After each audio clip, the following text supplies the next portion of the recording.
Selling ceiling fans horror story part 2. So I clicked on his story to see that there was a video of my house posted from the forest across the way.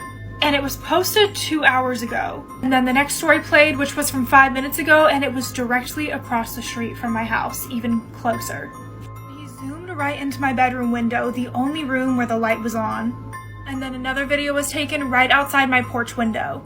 I got a DM from him saying, "Let me in." I locked my bedroom door and immediately called the police to let them know that there was someone outside my house. He DM'd me again, telling me to come outside or else he was going to have to come in. I stayed in my room, but him messing with the door handle slowly turned to banging and then slamming. And then everything turned quiet and I thought that he had gone. After, I started to hear some tapping on my window and then a smash, which later I found out he threw a rock through the window downstairs. About 30 seconds later, I heard sirens in the distance. I looked around for a little bit but found absolutely no one, so they suggested that I stay somewhere else for the night.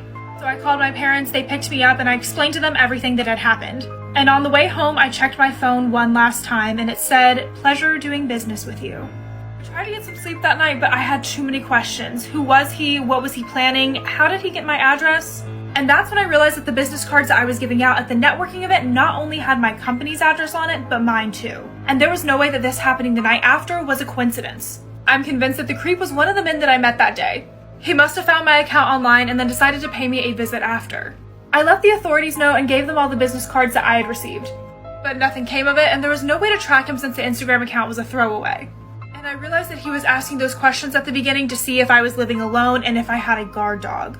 I moved back in with my parents permanently, but I couldn't afford to leave my job at the firm. Now when I go to work and meet with a client, I always put on a brave face. But I'm always questioning if the guy that I'm working with was the same one that was outside that night. Let me know if you guys want more of these.